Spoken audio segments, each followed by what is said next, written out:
Ideas, thumbnails, and sketches. In this chapter, sketchbooks once again prove their worth. I will explain how I use my um, method to recycle old ideas and turn them into something new. Plus, I will show you how seemingly uh, throw away doodle in an old sketchpad can end up being really useful for projects years later. Those loose, often quite scruffy sketches and ideas are the bedrock that sits under every project. And although most of them may never see the light of the day, they can be just what you need to get a project started.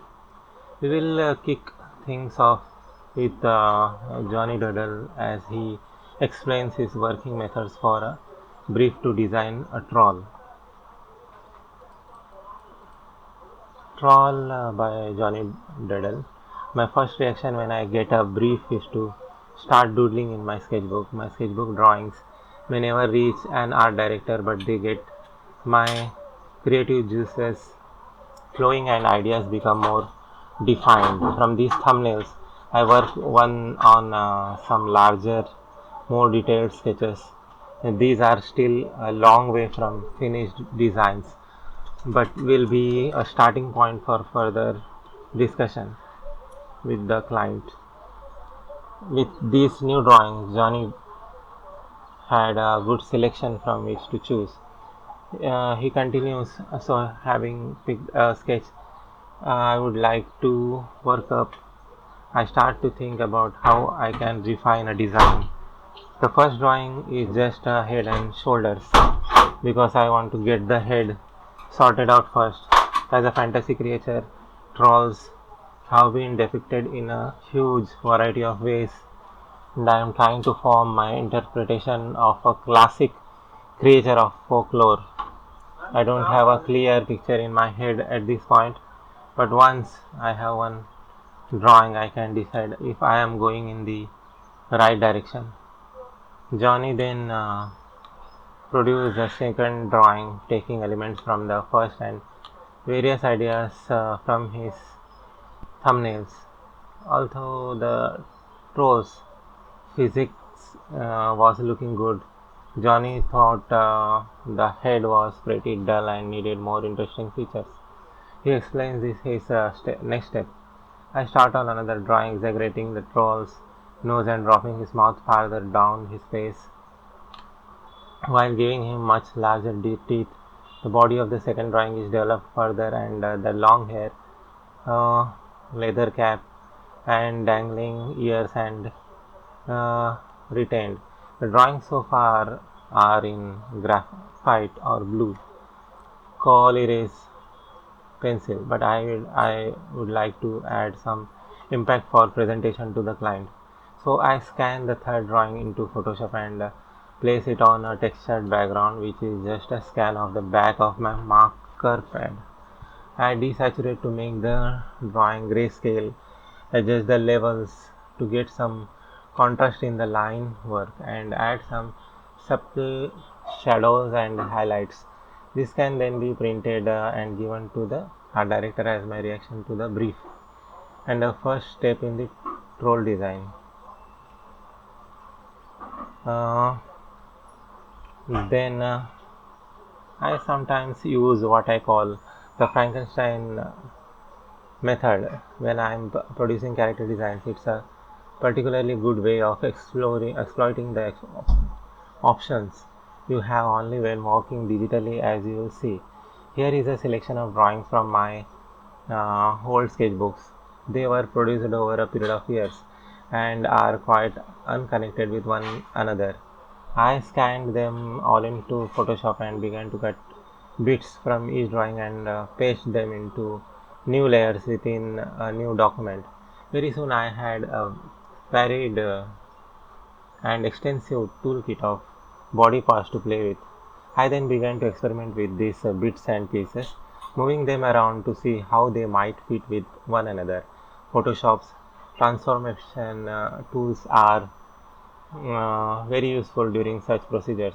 The scale, flip, and rotation tools help to fit disparate sketch components together more effectively. Eventually, I had a selection of patchwork characters ready to be worked over. I also had a thing born by merging two creature sketches produced for no other reason that than wanting to see what it would look like. So after desaturating the Frankenstein sketches, I increased the lightness before turning them light orange. These orange line versions were printed onto high quality Bristol board to be used as the starting point to produce some new, more developed sketches using orange call erase and standard 2H and HB pencils. One of the best aspects of using this method to rustle up new character concepts is that if I use the same sketchbook thumbnails and doodles to do the same thing in a year's time or 5 years time, I will produce an entirely different set of new character concepts. Even though I began using the same toolkit parts, and just like the famous monster created by Dr. Frankenstein himself, some of the things I end up creating can be far from what I might have expected. Although you don't have to worry about drawings going on murderous uh, vengeance fueled rampage. The process I have described here is an extreme example though, and if I use the technique, most of the time I tend to start with scans of sketches and thumbnails. I have produced with a specific job, project, or character in mind. It's quite simply the fastest way I know of exploring the multiplicity of ideas that potentially exist within a small selection of drawings scattered over pages in sketchpads. Developing the Ant Woman. During the early stages of developing ideas for this book, or I also produced a painting workshop for and painting workshop for small children um, of school. I found in one of my I told you the sketch featured a mighty warrior atop a pile of vanquished foes. It was very much in the classic fantasy style forged with verve and dynamism by such luminaries of Frank Frazetta and also steeped in classic. Uh, then using reference. As an artist, you see the world as an endless streaming of images that could easily be turned into reference for an image or idea. It can be quite distracting at times, but such is the lot of the creative mix mind. Once again, Johnny Deddle talks us through an example of how he might collect and use reference material. My first sketches come straight from my head, but to develop them further, I require good inspirational material.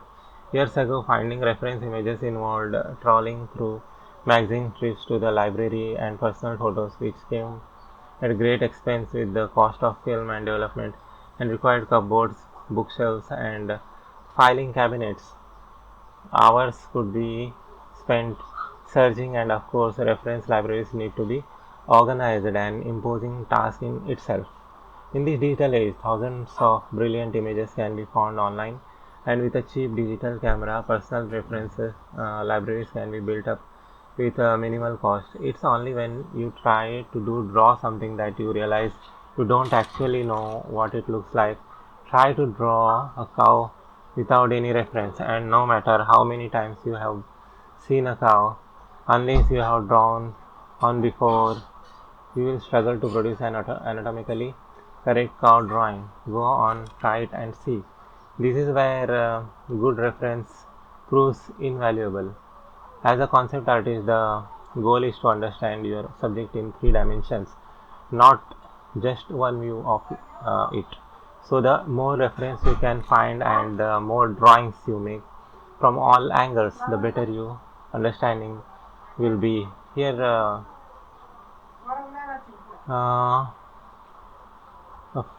here's I use reference of a different sort when developing a creature concept for one of my own stories. The creature I wanted to design inhabited a forest that was formed entirely out of huge fungus species rather than plants, and I knew it needed to blend into its surroundings. Uh, Mycology has always been of interest to me, partly due to the bizarre range of shapes and forms fungi take, and I have incorporated many such forms into my fantasy art over the years. While looking through my folder of botanical illustrations, I came across a painting I did of deadly poisonous toadstools called Amanitas, including the pure white Amanita virosa. The fungus is completely uh, white and seems to shine in the undergrowth of woodland where it grows. Uh, then Stick Head the snowman. While out in the park during a snowy journey, we built a funny snowman with lots of sticks for his hair and arms. It wasn't a particularly remarkable snowman. It didn't have a carrot's nose, and there was no way I was going to give up my scarf for it either. However, something about it captured my imagination, so I took a few photographs and headed home, where later that evening I made a hot chocolate pudding. And months later, I rediscovered the pictures in my photo folder on my PC desktop and thought I would have a got go at creating a character based on our now long gone snowman. But what sort of personality would it have? The more I looked at the photo, the more I knew it would have to be angry. Well, wouldn't you be angry if your marker forgot your carrot nose? In the same folder um, as the snowman, I noticed a photo of the chocolate pudding I would made the same day. Chocolate sauce was oozing down the sides. Uh, I had no idea what this character would become when I started, but with a bit of help from pudding, I had created some kind of icy bog monster. Then, okay, developing thumbnails into characters. The STEM genre is something that's appealed to me for some time now. Uh, then, Steampunk's Salvage Adventure. While thinking about the book, recently it inspired a story idea. Imagine a world where the alien invaders were not whole, wholly wiped out but survived, albeit in much reduced numbers. What if the British Empire and its allies managed to retro engineer just enough of the aliens' technology to build their own fighting machines and take the fight back to their extraterrestrial enemy? A flight of fancy given voice by a character in the book. Okay.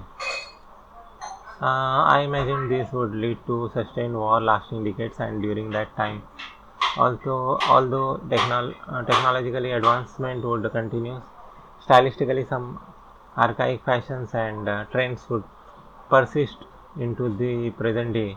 In this instance, what would a contemporary population raised in a world united in war against an alien invader look alike? Then deep. Then this one is okay. Old something new. Drawing paper versus Photoshop. Quality is never an accident. It is always the result of intelligent effort. When I was 19, I spent a year the art school where we would do live drawing classes at least 4 times a week. At the start of one lesson, we were given an actual stick from a tree with a pot of black ink, then instructed to spend no longer than 15 seconds on each figure drawing, after which amount of time the model would change position. At first, I hated every second, and then I was too intent on to finish a drawing before the model shifted to think too much about anything else. By the end of that lesson, I was physically exhausted, covered in ink, and with a shoulder and arm that felt like jelly. It was electrifying. I had filled sheet after sheet with loose, spattered scrawls. The twig had scratched and torn the paper, and as much ink had found its way to the floor as it had the paper. But it was the most exhilarating afternoon of drawing I had ever experienced. Years later, when first confronted with a version of Photoshop that offered a reasonable digital alternative to traditional drawing, I steadfastly refused to engage with it. I felt that although a computer could be useful for producing graphics and adding color to scanned art, they were redundant as drawing tools in themselves. A friend of mine recently noted that he simply didn't have the time to learn how to use computer software, whereas pencils are so easy to use. You pick them up, sharpen them, and use them. You don't need a manual. It's unique attribute and options presented by the computer. Friend of mine, uh, David Milgate, noted that computer software is just a tool, and any tool that helps you create good art is valid. However, the key point, which I hadn't considered when I was younger, was that you can't digitize the creativity that must always be present in the artistic mind. No matter how you get to the finished piece of art, there must always be that spark of an idea first and foremost. Andrew Weiss similarly had no prejudice against any technique. He said the limitations lie with the artist, not the medium. In this chapter, I want to look at the key differences between these two methods of drawing, how each approach offers a unique creative experience with comparable results, and how they can be used together to expand your creative options. Then, when my interest in making art became serious, and I knew that I wanted to turn it into a future career, the only option available was to pick up a pencil and a sheet of paper and draw. This might seem old fashioned to many young artists these days, but to others of the digital creation generation, drawing traditionally has developed an exotic allure that I find both encouraging and ironic. In an age where using a computer to draw is the norm, those who choose to use a pencil and paper are sometimes seen as forward thinkers. There is something special about working with a pencil. The tip will blunt at different speeds and it in different ways, depending on how you use it and at what angle you hold your hand. These were variables and ever evolving shape of the tip of offer an almost endless variety of textures, line shapes, and finishing effects that are always surprising, and all of the above can be changed again depending on what paper or artboard you work on. For sheer expressively and breadth of varied application and technique, it has no equal, at least for me, and even every project I undertake begins as a pencil drawing in a sketchbook. It is possible, of course, to recreate many of the exercises in this book using a stylus and a tablet, but it is my hope, if you haven't already, that you will invest in a set of pencils and discover for yourself how versatile and rewarding working traditionally can be. There is simply nothing to compare with it. One of the common criticisms I have heard about traditional methods is that they can be messy. I can't deny that. And barely a day goes by that I don't have to clean up after a nasty case of drawer's hand. This is where the action of moving your hand over a paper covered in pencil creates a smudgy mess between your outer wrist and little finger. That said, the messiness is an essential part of how you interact with your art, and besides, I have made numerous random serendipitous technical discoveries due to the messy nature of working traditionally. This simply isn't possible when using a computer. When working with soft pencils, crayons, chalks, and pastels, you have the option of using your finger on or a cloth to adjust textures and create effects. And excess smudging can be removed or worked into using a variety of erasing techniques. From a purely gratifying perspective, finding your desk covered in bits of eraser, pencil shavings, and other detritus as well as dirt under your nails and even on your face after an artistic session is an indicator of a day well spent. It's a tangible sign that you have really connected physically with your work, and this engenders a state of mind that is invaluable in relation to how you approach future design problems. Uh, all art is but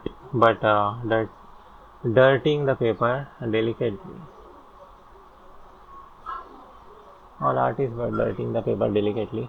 During the past 15 years, the way artist work has been transformed radically due entirely to the unstoppable evolution of computer technology. As a student in 1990, I was so working in a studio producing 2D graphics using Photoshop, but still reluctant to actually draw with it. That was until two of my friends sat me down and forced me to try out my brand new graphics tablet and stylus, something I had avoided for months. They would not let me leave my desk until I got to grips with it. And after 45 minutes, I was a convert. I was forever grateful to them for encouraging me to work outside my comfort zone. So, Sid and Nick, here's to you guys. This is the way I still work almost 20 years later. I'll happily swapping and changing between a real pencil and its digital counterpart. Now, although I remain steadfast in my opinion that digital drawing is not as satisfying as a real thing, it can nevertheless offer a quick way to explore ideas with the added value of being able to make instantaneous changes. This unique selling point made working digitally absolutely invaluable, and once I began to see the benefits of this built-in safety net, I never looked back. In fact, during the time I was developing my new computer skills, self functionality became so ingrained that I found myself automatically trying to press control the undo if I made a mistake while drawing with a real pencil.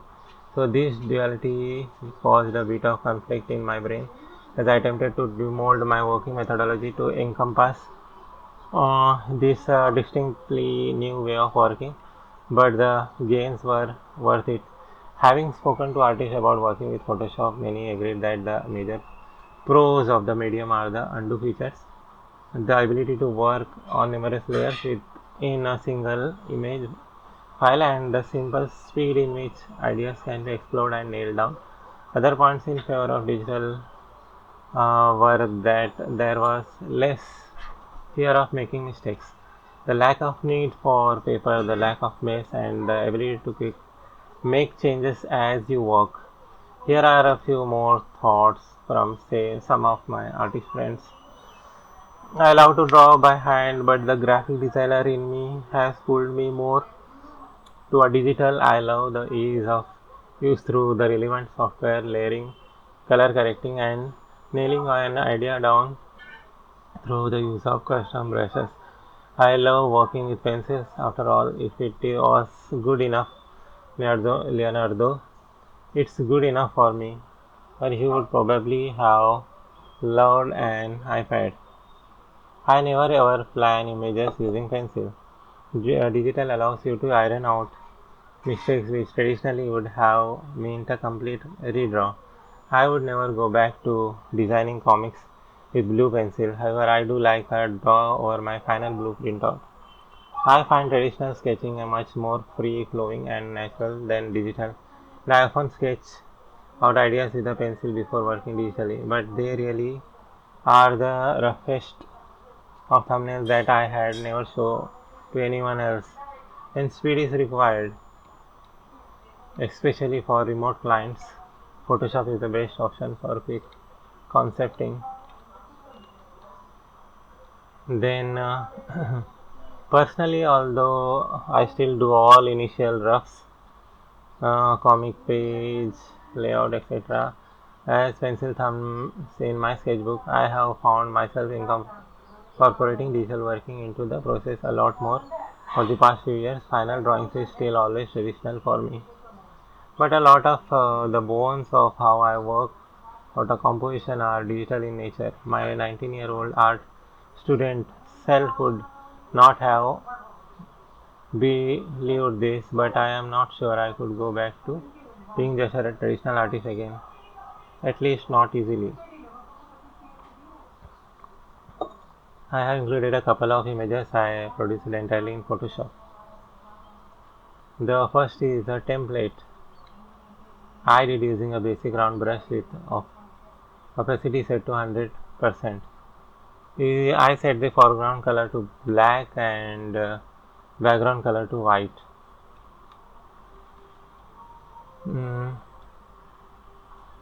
After I had built the initial skeleton of the character template, I began to add definition, keeping the brush quite large except for the face, where a little more detailed would be useful. I then commenced swapping between the force and background colors to keep making adjustments until I had a body shape and posture I felt I could work with. Next, I continued to make a few further additions to the costume before adding flat color to give some definition to the character. This was great fun to do, and although it lacks the nuance, texture, and physical feedback of working with pencils, it was very quick to do, and I now have something I can develop further. You might recognize the pose from earlier in this chapter.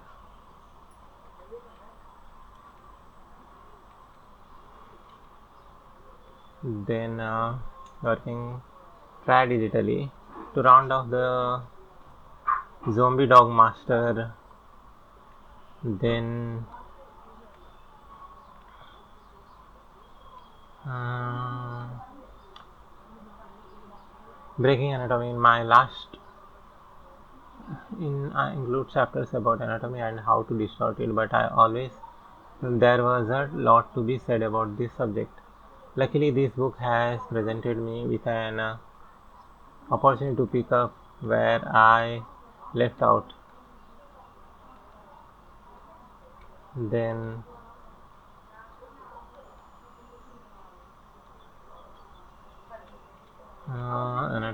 anatomy.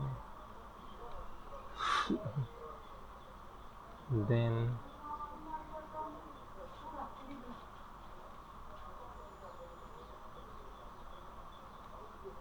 Queen of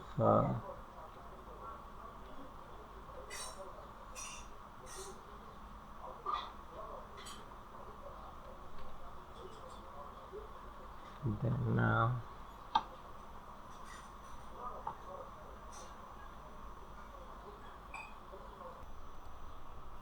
turnarounds and lineups. The ultimate aim of character design is to provide a detailed design to sculptor, 3D modeler, illustrator, or animator. The finished artwork should be self-explanatory and include all the necessary design elements and information required for the characters to build or drawn. Here, Johnny Duddle describes the process of creating a turnaround, which is a series of illustrations of a character from front, back, and sides, which is a way of efficiently supplying everything that needs to be known about how a character looks. A turnaround is the best guide for building a character in three dimensions, whether in clay or CG. A turnaround should be drawn without any perspective, which would distort the proportion and affect the anatomy of the model. In this example, I will show how to get turnaround started. I am drawing the character in a pose holding a large wrench. This might be useful for a clay sculpt, for example, that can show the girl in character and give a sense of her anatomy and personality in three dimensions. Another approach would be to draw the girl in a more generic standing pose with arms out at her sides. This would be more usual when passing the design to a CG modeler to use as an image plane in a 3D package such as Maya. Basic drawing skills. If ever there was a title loaded with weighty expectation, basic drawing skills, is it? It might sound as if these basic skills can be gained with ease, but think again. If a character designer doesn't develop solid drawing skills, there will seem to be something lacking in everything they do. An ability to convincingly portray a range of subjects using pencils or a stylus or even a stick in dirt is an essential skill in the arsenal of any artist. And the only way to develop such a skill is to practice constantly and study diligently. If you aim high with your self expectations, you will not disappoint with yourself with what you achieve. Even though you have to put a lot of work into hone your drawing skills, that doesn't mean you can't have fun while you are doing it. There are a few tricks you can employ to make things flow a little easier, which is what this chapter is all about. There are many great in-depth books available that tackle the subject of drawing in minute detail, but I don't want to get too bogged down with the technical knowledge in this book. Instead, I will keep it fairly simple with practical tips, and in the following chapter deal with the important subject of anatomy in a little more detail. So let's have a look at great ways to advance your technique and create a deeper understanding of character anatomy and design. The first is life drawing, and another is studying the art of others. Drawing from life. Life drawing is a practice as old as art itself. It is perhaps the best way to become familiar with the human form. In all the shapes and sizes it comes in, it should be fairly easy to locate a local drawing group that offers the chance to draw from a model, but you don't need to find a life drawing class to practice. Go out armed with a drawing pad and pencils. Find a good spot and make sketches of people out and about. You will be surprised at the range of physical variations and expression you will capture in a short space of time. Plus, the act of trying to get a drawing down before your person moves away will encourage you to draw faster. Or you could stay at some home and get members of your family or friends to pose for you, or again sketch them when they are unaware to capture more honest, realistic poses. I enjoy visiting museums, finding the rooms full of marble statues, and then making sketches and drawings based on my favorites. Uh, Quite a lot of the ancient Greek and Roman statues are incredibly dynamic with idealized physics that retain an element of physical authenticity and are fantastic reference if you have access to some. Also, you can of course use your library of magazines, photos and movies to work from, but however you choose to practice live drawing, it will benefit your character drawing skills enormously, follow in their footsteps. As a young artist, I knew little about formal technique, and although I received terrific encouragement from my teachers at school, I didn't feel I had actually been taught much about how to draw properly with the different media available. This left me with no choice but to make it up as I went, which felt like laying the tracks in front of a moving train at times. Luckily, I had begun collecting books and comics by this point, my future library. And as I read them, I got into the habit of copying and incorporating some of the character poses I saw there into the drawings I was doing. At first, I would simply try to emulate an entire body pose, but in time I might take an arm from one place and attach it to the torso and a head from another source and continue until I had something that looked okay. This process also requires some stitching together of parts into a coherent whole, which in turn requires that you improve your knowledge of how anatomy works. Eventually, I found I didn't need to refer to the art of others quite so liberally, and I gradually built up a store of knowledge and trick that complement my life drawing as a lasting legacy. The fantasy nature of the comic art would help me develop a stylized approach to anatomy that has stayed with me ever since. Uh,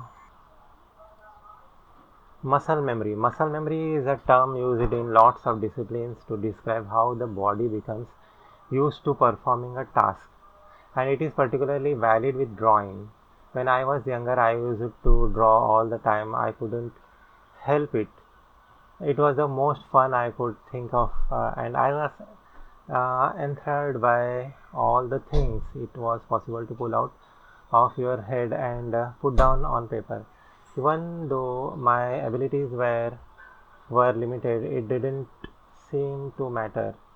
And I remember doing enormous drawings of alien invasions, being repelled by cyborgs riding on the backs of eight-legged uh, Tyrannosaurus rexes that were so big I could cover my entire bedroom wall with a single drawing.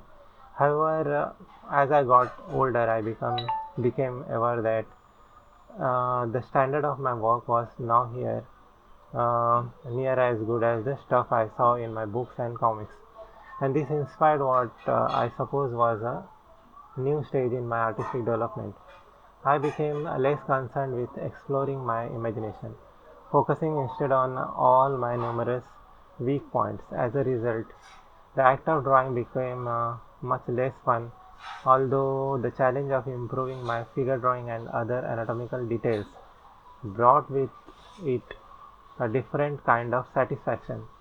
After I had spent enough time practicing how to draw a particular part of the body, the sheer repetition of the act meant that it became gradually easier to do. Until that knowledge seemed locked uh, not just in my head but also in my hand. That's what muscle memory means. You have to keep working at it though. If you don't, then just like muscles that aren't used very much, your artistic abilities will atrophy, and you will have to build them back up all over again. This is a lesson I know through sorry experience. And basic shapes. As you got better at getting anatomical proportions consistent, you can quickly block out your posture concepts and character designs using a simple set of basic shapes such as ovals, rectangles, and triangles, which will save your time and effort. When you have a posture you are happy with, it can then be used as a starting point to develop a finished drawing. This technique is also very useful for building character templates, which is something we'll talk about on here. Uh,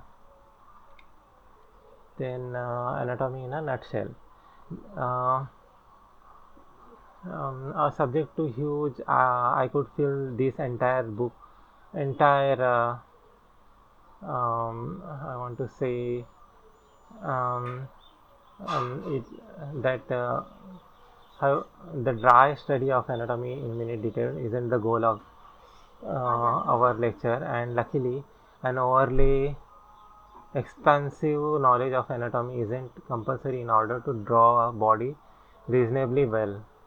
The simple tips and pointers over the next few uh, minutes will provide knowledge enough to help you produce convincing figure drawing. And should it whet the appetite to learn a little more, you will find there are many fantastic guides and books available approaching anatomy from all sorts of angles, from scientific biological studies to comic art anatomy and dynamic figure drawing.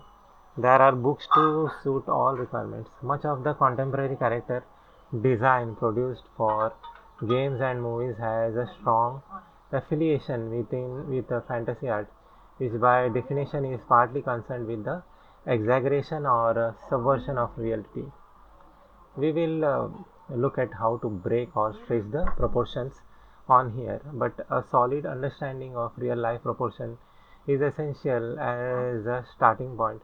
As you discover the basic rules of how the body fits together and how the bones and muscles relate to one another, it will make the task of drawing them much simpler. The skeleton and muscle. This is a drawing of male skeleton with the muscles overhead on one side. Study the sizes of the bones in relation to one another, and then notice how the muscles fit over the attached to them.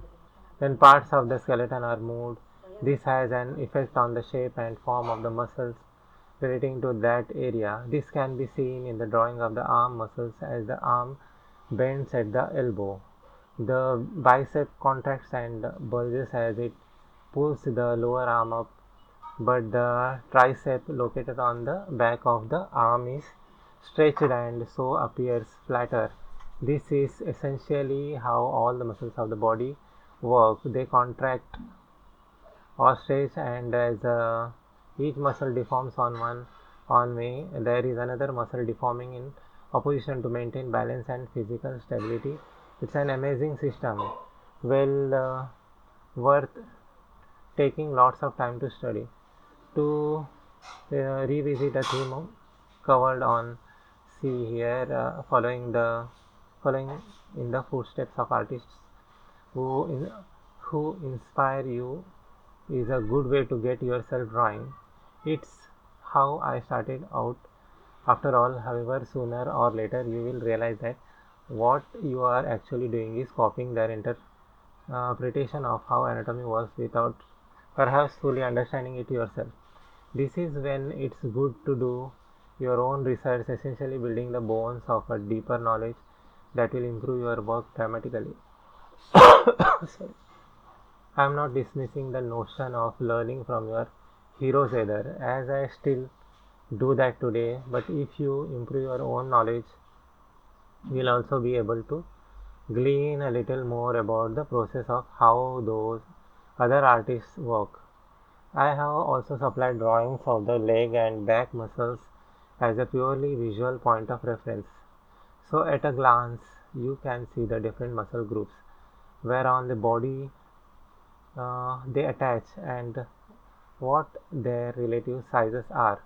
When skin is layered over the top, it will stretch and contort, fold and ripple depending how the muscles beneath are being flexed, stretched or contracted as the bones move. Bones, muscles and skin are intrinsically connected, and good figure drawing depends on a solid understanding of how they interact with one another. The head and face. The head is a complex anatomical reason that can be used to express and define everything you need to know about the personality of a character, and as such deserves to be focused on in isolation from the rest of the body. It is home to the familiar array of sensory organs that collectively make up the face, a reason that not only finally balanced and arranged, but also capable of great expression through movement and plasticity. It can take years to master this deceptively straightforward looking set of features, but the following guide is a good place to start. Begin with an oval when drawing a head, which is simple enough, but make sure the oval is wider at the top than the bottom. Uh, Precisely uh, where the, where the features are drawn can be trickier than it seems for those with little experience, but luckily there is a simple set of rules to help get it all perfect. First, draw a vertical guideline right down the middle of the oval and another line horizontally through the center. This horizontal is where the eyes are positioned, and the length of it is approximately equal to 5 eyes. This means that when you draw the eyes in, they should have a gap between them equal to the width of a single eye, and the same gap on either side.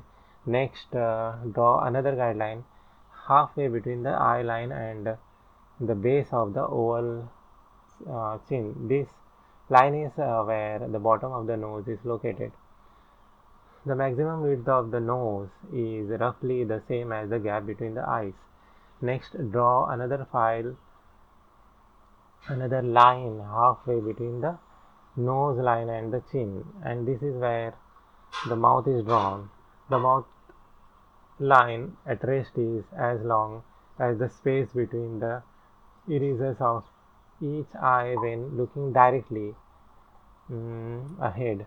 The ears are no less simple to place. The bottoms of the ears are roughly level with the bottom of the nose, and the tops of the ears are at eye level or thereabouts. It really is quite stunningly beautiful the way the features are all balanced in this way. And using these guides you just can't go wrong. So that's a very basic guide to drawing the face. I can't stress enough the importance of studying this subject further, as there are lots of other little aspects to take into account. The more you learn and the more you will practice, the easier it will become. For many, is there, um,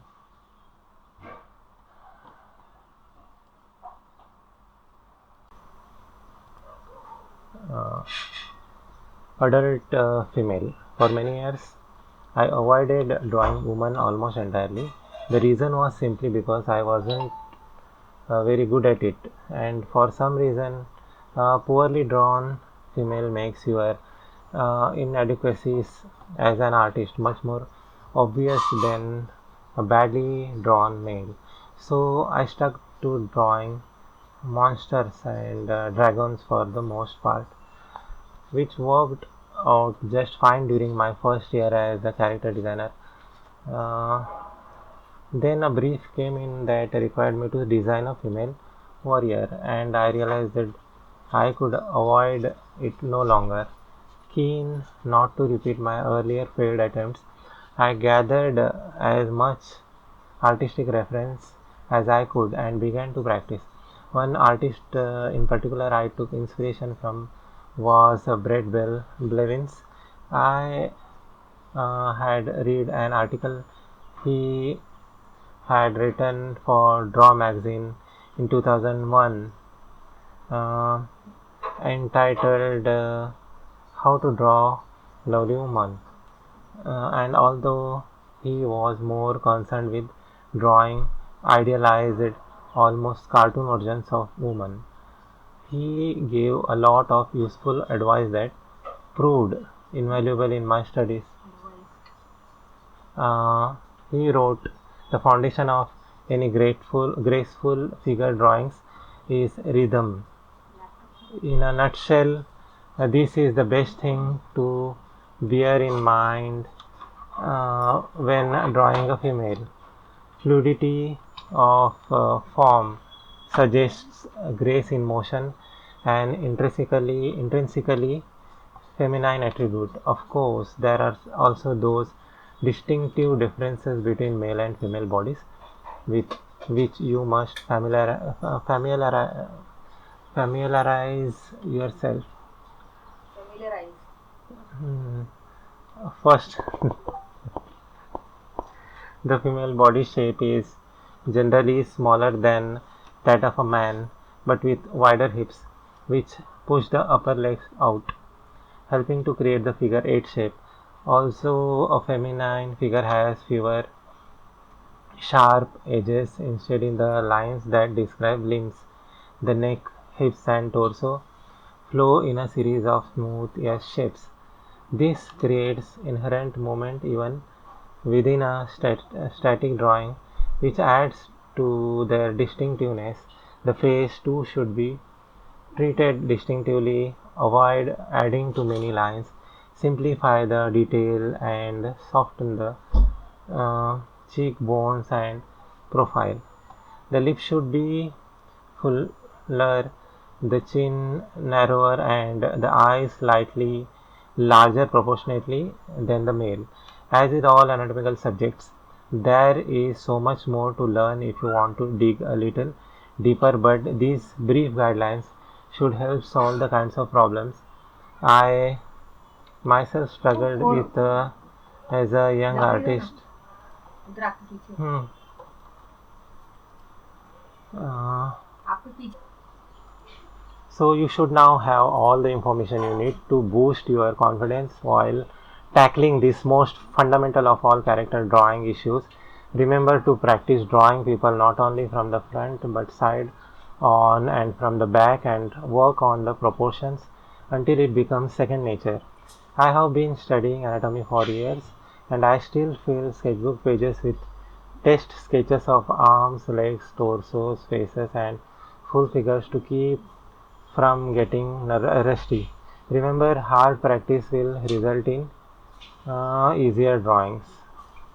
Character design templates. While it is important that a character designer develops and hones a solid ability to draw with a particular focus on anatomy and faces, this doesn't mean you should not take advantage of a few tricks to make things a little easier and speed things up.